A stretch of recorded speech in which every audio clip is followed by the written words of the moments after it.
Boa tarde a todos, sou a Rafaela, tenho a honra de estar aqui nesse último painel do dia aqui com o Raul. Contar um pouquinho do que a gente está fazendo aqui, ou o que a gente espera produzir conjuntamente. Então, eu sou do SEBRE, eu lidero o núcleo de energia e estamos expandindo para também tratar a parte de mineração. O SEBRE é o Centro Brasileiro de Relações Governamentais. E aí, a gente, muito em linha com o painel que vocês ouviram aqui até agora, então estava o Bruno, estava a Silvia, estava o Rodrigo aqui no palco, MCTI também, trazendo aqui um pouco do que esse belíssimo trabalho que já apresenta todo aí um panorama do que o Brasil tem a ofertar. E aí foi exatamente numa conferência do IBRAM, vendo esse projeto e conversando muito com o Raul, que a gente viu a oportunidade de, olha, a gente tem aqui a oferta, mas que tal ter para o Brasil? Eu acho que isso vai ser um belíssimo avanço se a gente também conseguir captar o que falta do lado da demanda. Então, à luz das novas NDCs brasileiras, que vão ser anunciadas durante a COP29, estão sendo executadas aí pelo pessoal da COP Senergia, a gente vai ter o desdobramento, né, não só em quais são os cenários para a descarbonização de Brasil, como a gente atinge esse net zero, mas ao longo desse caminho de NDCs, quais são as rotas tecnológicas que vão precisar serem percorridas. A partir disso, o que a gente ambiciona? A partir dessas rotas, a ideia é que a gente consiga mapear quais são as demandas de minerais estratégicos e críticos para fazer essa transição energética realmente acontecer com a velocidade e desengargalando o que tem que vir adiante.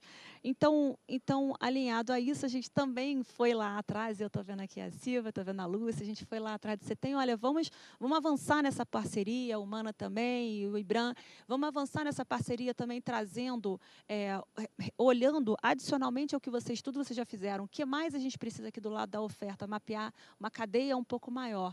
E juntos analisarmos aqui, ao mapear essa oferta, essa demanda, o que o Brasil tem, talvez em sobra, e o que talvez tenha necessidade de importar, e ao casar essas duas coisas, as oportunidades que surgem para o panorama global.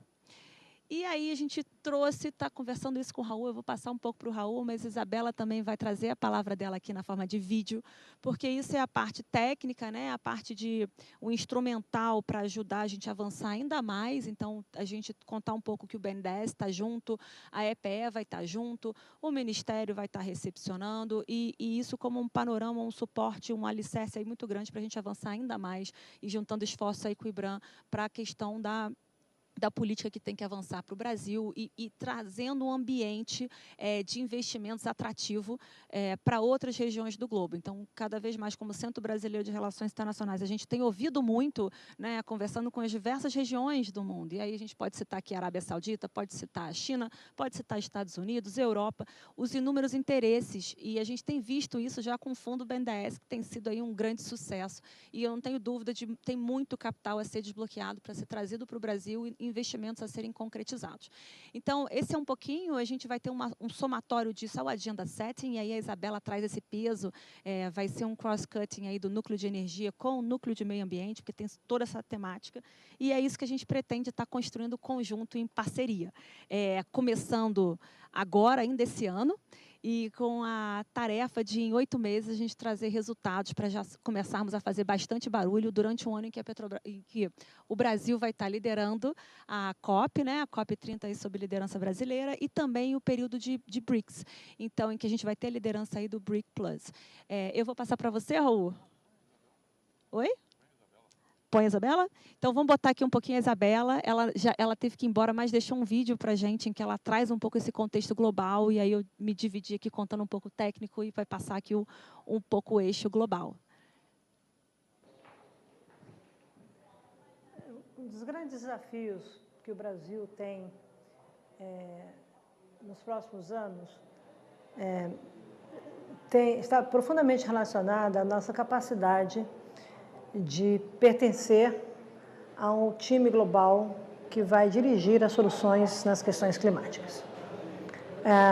Nessa composição, nós temos certamente uma perspectiva geopolítica e geoeconômica, mas nós também temos uma perspectiva de países que podem e devem ser provedores de soluções a partir dos seus ativos ambientais, minerais, recursos naturais disponíveis para olhar o futuro como não só um desafio, mas olhar o futuro como uma tremenda oportunidade, tá, de discutir globalmente soluções que vão também beneficiar o país nacionalmente. Isso é claramente o desafio que a mineração no Brasil tem e terá nos próximos 20, 30 anos. Não só uma mineração altamente tecnológica que domina uma cadeia de commodity que é importante para a exportação de minerais, exportação brasileira de minerais, mas também numa visão inovadora das rotas de descarbonização e das notas de descarbonização associadas à inovação e tecnologia. Isso significa uma combinação única de entender o papel dos minerais críticos, de países que detêm minerais críticos, num contexto mais contemporâneo da mineração. O mundo está em mudança, as sociedades estão em movimento, é claro e evidente o fim de uma era de ontem, do passado, e é evidente que o mundo vive uma transição essa que coloca em xeque desde o modelo internacional de cooperação, como também, no caso do multilateralismo, os arranjos que nós temos que orientam modelos de negócio, as plataformas que foram constituídas para a gente lidar com crises globais. É o caso do que o mundo se juntou após as crises de combustível fóssil da década de 70, 73, 79, se desenhou uma plataforma global que nós operamos até hoje, mas é claro, de segurança energética, que essa plataforma não está modelada para dar conta de segurança energética a partir de energias renováveis, a partir do uso de rotas de descarbonização, onde os minerais críticos têm são parte estratégica, eu diria, um algoritmo estratégico das soluções que o mundo procura. O Brasil precisa se preparar para isso. Essas discussões, quando a gente vive o momento do século XXI, que não é só uma dimensão global, mas uma dimensão global e planetária. Nós estamos mexendo com o equilíbrio do planeta, nós estamos mexendo com a capacidade de gerar vida no planeta, e o que a gente percebe é que toda essa dimensão planetária expõe o modelo de cooperação internacional, o sistema de cooperação internacional baseado somente nos estados, nos governos, tá? Isso expõe as limitações dos governos, dos estados nacionais lidarem com os desafios que a sociedade não só está exposta, mas também que também ela determina em função dos seus interesses. É aí que entra a necessidade de novos atores na sala, novos adultos na sala, como o setor privado, não só motivado pelos modelos de negócio, mas também pela sua corresponsabilidade de operar soluções e, mais do que isso, de ser um player estratégico no desenvolvimento de tecnologias e inovação. Essa conectividade ou essa conexão de pontos e temas define a complexidade dos problemas que nós vivemos hoje no planeta e também na ordem global, define ou recheia essa mudança do eixo político global, de uma ordem internacional fragmentada, que vai operar cada vez mais numa transição em blocos de países que compartilham interesses ou sinergias ou visões comuns, e vai demandar uma renovação do sistema multilateral de cooperação internacional, que vai precisar de tempo para se recolocar frente ao mundo. Enquanto isso, os atores de sociedade, como o setor privado, os atores de sociedade, como a filantropia, a sociedade civil, a ciência, enfim, todos aqueles que não têm o poder de tomar a decisão política, mas têm a capacidade de influenciar essa tomada de decisão política, vão abrindo seus espaços e vão demandar cada vez mais espaços políticos para conversas e para definir, por exemplo, como os mercados consumidores vão demandar esses novos produtos, esses novos recursos naturais, essa nova demanda da natureza para lidar com os estilos de vida e com o nosso bem-estar, e sociedades que vão precisar de mais proteção social por conta da resiliência climática e vão precisar lidar melhor com os ativos da natureza que tem um alto grau de desperdício. Os cenários científicos mostram que a gente deve crescer até 2060 em 60% do uso de recursos naturais no mundo. É óbvio que o sistema, o planeta não tem capacidade para isso, considerando que nos últimos 50 anos nós saímos de 30 bilhões de toneladas ano de minerais estratégicos para mais de 105 bilhões de toneladas ano de consumo de materiais, de recursos naturais, inclusive minerais estratégicos. A discussão sobre minerais críticos e minerais estratégicos está na centralidade do debate de um país como o Brasil, que tem a ambição de ser um país descarbonizado, tendo na estratégia de neutralização de emissões um ativo, mas tendo na sua capacidade de deter recursos naturais importantes para a equação de uma estabilidade climática e uma nova relação com a natureza, essa detenção de recursos naturais é um ativo político, econômico, geopolítico do país e de inovação. O Brasil precisa fazer escolhas, tá? Foi capaz de fazer algumas escolhas no passado, ele precisa fazer novas escolhas sobre o seu futuro. Não se trata mais de um país no futuro, não há nenhuma garantia de... Muitas vezes, a sociedade brasileira, a gente vê as pessoas eufóricas com a possibilidade do Brasil ser um líder na área ambiental. Ele pode ter os ativos, mas ele não tem ainda o desenho, a governança, as instituições, as capacidades, os modelos de negócio, o engajamento político da sua sociedade de topar a transformação, uma transição com vista na transformação de estilo de vida, de novas maneiras de produzir economia, de crescer economicamente, de ser mais justo do ponto de vista das nossas desigualdades. Esses desafios estão na mesa, a gente precisa, de fato, apostar com outras pessoas na sala, além dos governos, além do poder público. E é preciso que isso seja dirigido em torno de prioridades, é preciso que a gente crie sociedade mais resiliente do ponto de vista da transição climática. Nós estamos expostos ao risco climático como sociedade, como país, mas também entendemos que somos provedores de soluções e um país que gera vida em função da riqueza da sua natureza, em função da criatividade do seu povo, em função da sua democracia, que luta tremendamente para se renovar e se colocar mais presente no futuro. Eu acho que esse é um pouco o contexto do debate, da necessidade de criar um debate estruturado sobre minerais estratégicos e minerais críticos no país e de reorganizar a cadeia de commodities ligada à mineração. Nós temos que deixar para trás toda e qualquer atividade que seja relacionada ao crime organizado. A Amazônia, infelizmente, está exposta em relação a isso.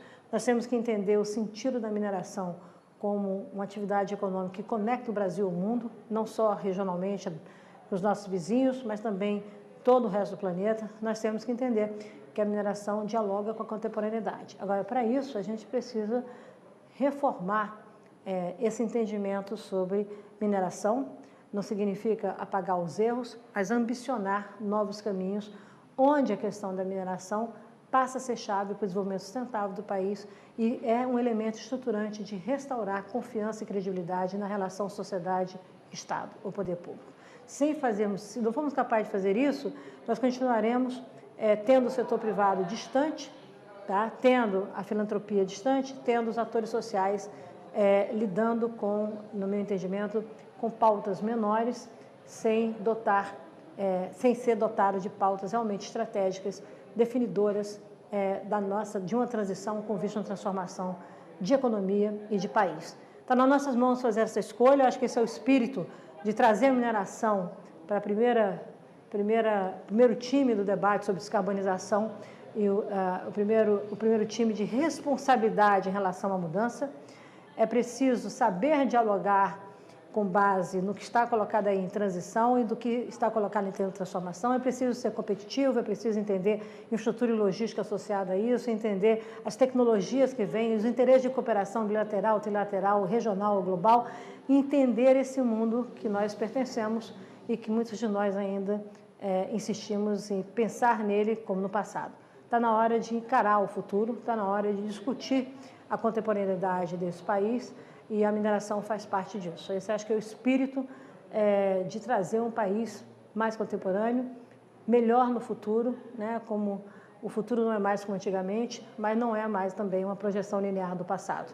E passa pela mineração, passa pelos setores econômicos brasileiros reestruturados, reorganizados, numa perspectiva de transição, de trade-offs, com um desenvolvimento mais justo, mas mais do que isso, tendo a questão ambiental como um ativo desse desenvolvimento e não como algo que nos tira do jogo. É algo que nos coloca no jogo global, e como eu digo, né, the global political game is not over. Depende muito mais do Brasil do que a gente imagina.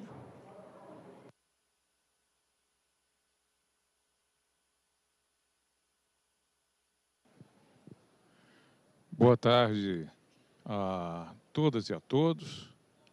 Eu gostaria de cumprimentar a Rafaela Guedes, a minha companheira aqui de painel, que é Senior Fellow do SEBRE. SEBRE, que é a principal organização da sociedade civil brasileira voltada para as relações internacionais. E a Rafaela é uma consultora de conhecida e reconhecida competência nessas áreas que nós estamos aqui hoje abordando. Olha só, nós somos seguramente o quinto, talvez o sexto maior player internacional na área mineral. Então, nós temos que estar presentes nos fóruns aonde se decide, aonde as questões, aonde os protocolos, aonde os acordos e aonde as políticas globais da área mineral são traçadas. Nós não podemos ficar alheios a isso.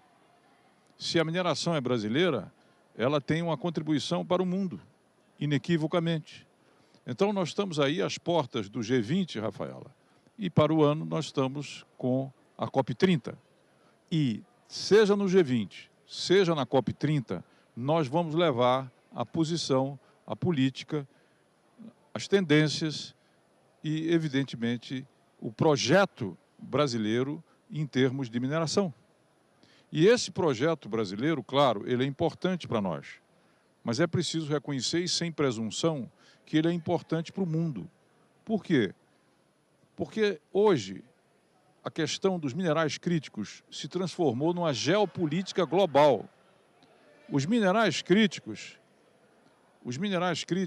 eles são, sem a menor sombra de dúvida, hoje, um dos temas centrais da geopolítica global.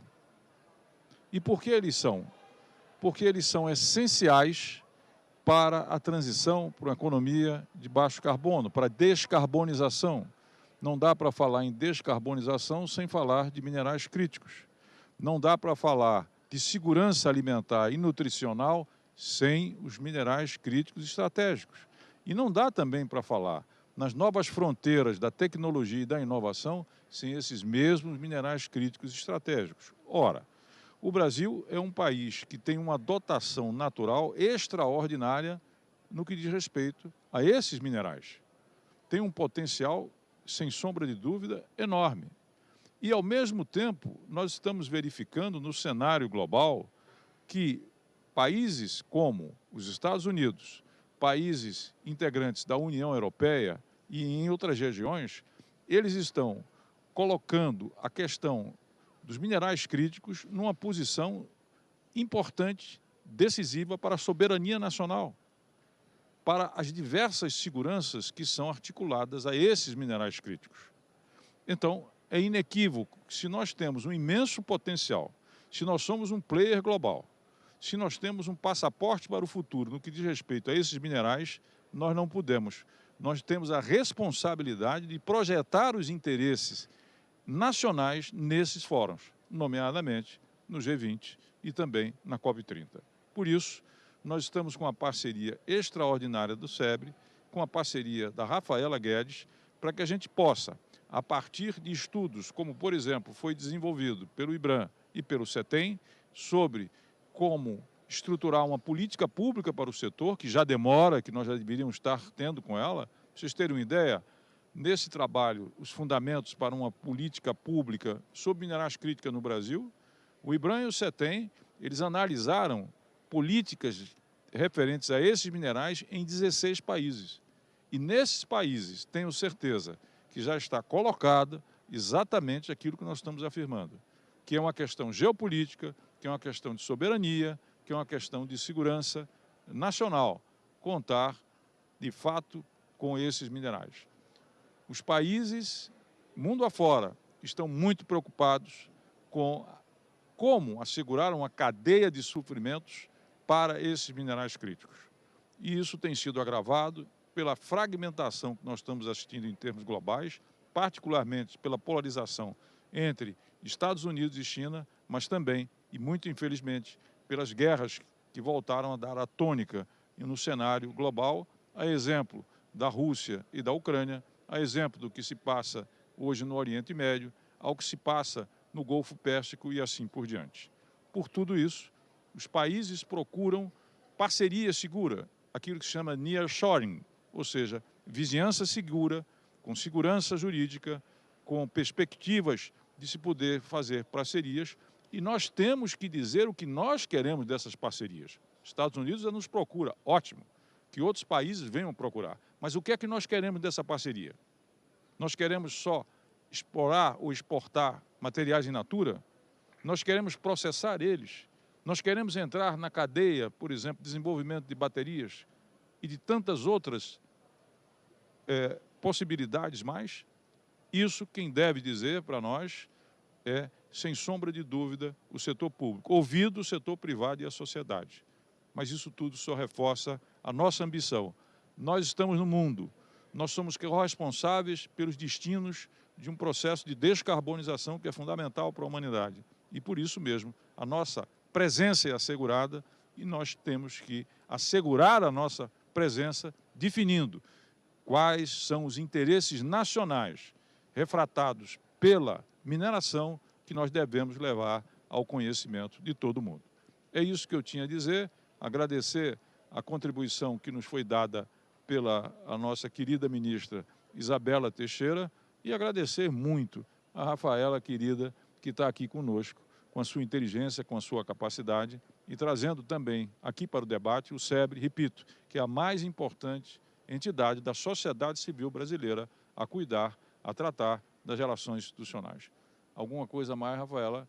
Então, muitíssimo obrigado a todas e a todas. Foi um prazer estar com vocês. Palminha pode, porque já acabou. Isso, gostei, gostei. Eu queria fazer uma pergunta a vocês. Vocês estão gostando dessa 25ª Exposibran? Levanta a mão. Tá bom? Estão gostando? Pois eu quero dizer a vocês, eu quero dar a vocês um testemunho. Eu estou surpreso.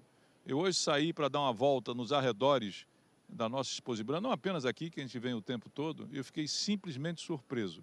É o renascimento da mineração que nós estamos assistindo. Não tenho a menor sombra de dúvida. E nós não podemos perder esse passaporte para o futuro, né, gente? Grande abraço, até mais.